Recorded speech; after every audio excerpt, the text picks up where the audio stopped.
Okay, guitar players, in today's lesson what we're going to be doing is start learning shape 1 of the minor pentatonic. If you already know shape 1 of the minor pentatonic, I would still urge you to watch this lesson anyway, just so that you can see the process that I'm going to take students through to really understand this, ingrain it into their finger knowledge and their knowledge of the fretboard. Of course, these are essential fretboard knowledge lessons from my high intensity guitar techniques series. More on that in a moment.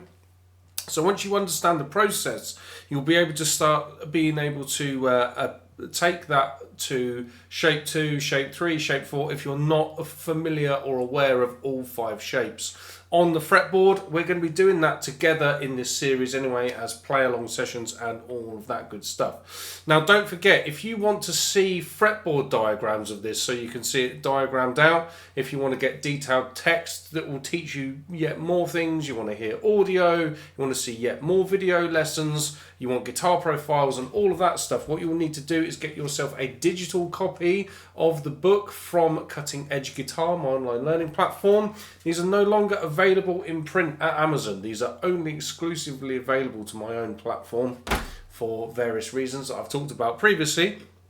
Now, let's just get into the lesson. So, the shape 1 minor pentatonic, what we're going to do, we're going to break it down into 2 halves. So the full entire shape looks like this. But what I'm going to do is I'm going to get you playing just the first half.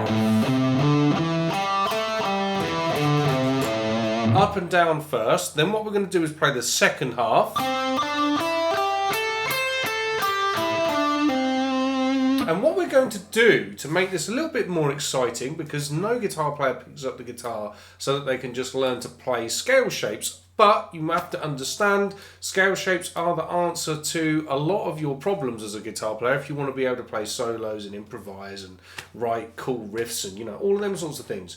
So I'm going to make this more fun. I'm going to use a backing track. Now, I am using a backing track that is on YouTube. It sounds like this.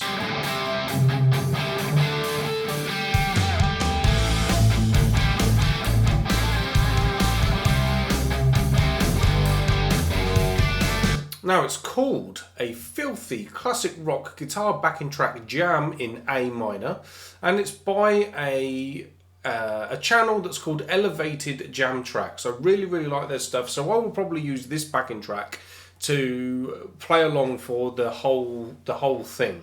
Now, again, what I'm doing with these videos, this will be recorded and posted to Cutting Edge Guitar on a public posts just on the website alone. So again, a little benefit for you in that you'll be able to watch all of these advert free, which obviously you probably can't do here on YouTube for obvious reasons. So if you want to come and check them out there advert free, that'd be pretty cool.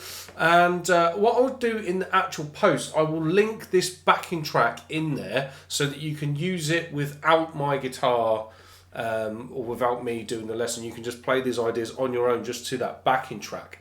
Now, what I'm going to suggest is that when you're playing to a backing track rather than a metronome, you can't always just play a certain rhythmic type.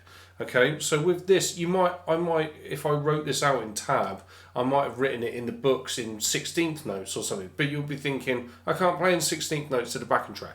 Well, how are we going to start this? We're going to play in quarter notes. So what that means is every beat. So there's the beat. We're going to play 1 note per beat. So that's going to be like this.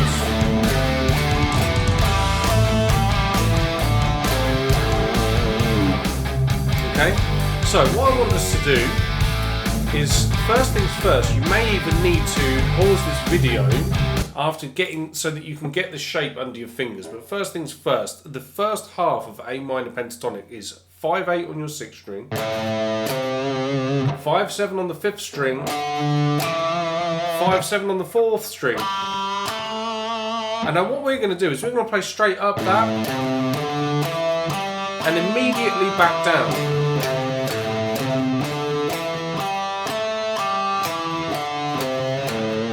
Now, also, something else I just want to draw attention to. Well, pause the video at this point and just get that shape under your fingers so that you know it if you need to. Now, another point I want to make here, a few people have commented on my lessons on YouTube and gone, is all that distortion necessary? Well, I intend to play over a track like this with a distorted rock lead guitar tone. When I'm soloing,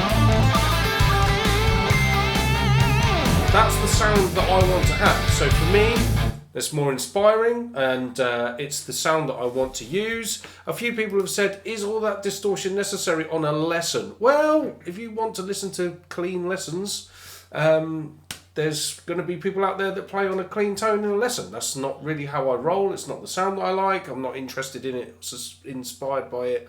All the rest of it, these are rock guitar lessons. So let's use the tone that we mean to use, and hopefully there'll be an army of people out there that do want to listen to distorted rock guitar. So anyway, that stuff aside, we're going to play up and down that first half with the backing track in quarter notes. So make sure you're ready. When I count us in, we'll do it together. 1, 2, 3, 4.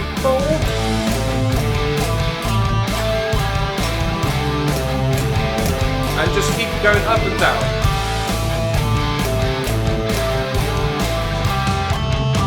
Keep going.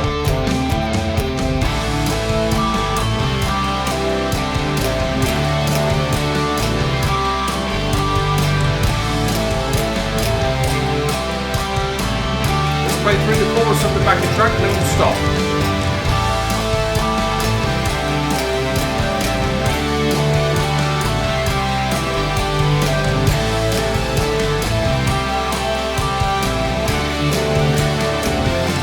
And stop at the top. Okay, so that's that first half. So let's just play, or let's stop the backing track. Let's also just work quickly through the second half of the scale shape. So, excuse me, so the second half is 5/7 on the G string, 5/8 on the B string, 5/8 on the high E string. So that's the shape. Again, pause the video and just get this under your fingers if that's what you need to do. And then we're going to go basically, we're going to play this on a cycle. Again, we're going to go straight back down. So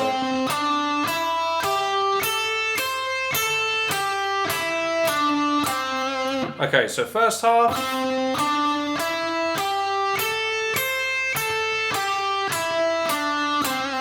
Sorry, I said first half, that's the second half, isn't it? So we're now going to play that in quarter notes with the backing track up and down. When I count us in, 1, 2, 1, 2, 3, 4.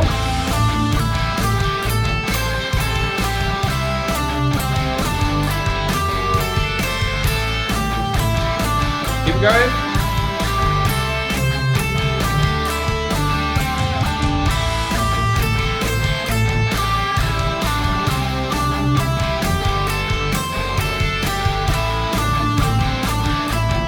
And just as it goes into the chorus, we'll stop there.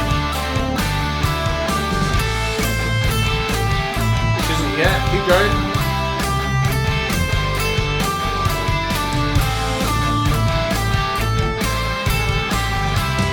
Coming up, we'll stop at the top on an A. Okay. So, how I suggest that you use this video, you re-watch the parts of the video where you've got the play-along version of the bottom half and then the play-along part of the second half, the top half.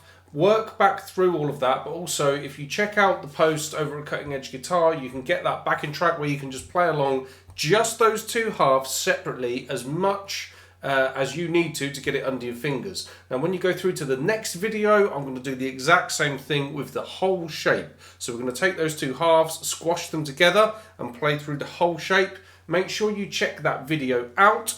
Something to say as well just before I go is you may have noticed that I was alternate picking sometimes. So down, up, down, up, down, up. There was other times I was just doing it all with downstrokes. That's perfectly acceptable when you're playing at this sort of speed because I'm just playing downstrokes on downbeats. I'm alternate picking sometimes. it really kind of doesn't matter at that sort of tempo. It's all fairly easy to do, so don't stress about that. But when the technique of what we're doing with the pick becomes really, really important, I will talk to you about that in a lesson. So, as I say, in the next session, play along with the entire shape. Check that out, and I'll see you there. Take care.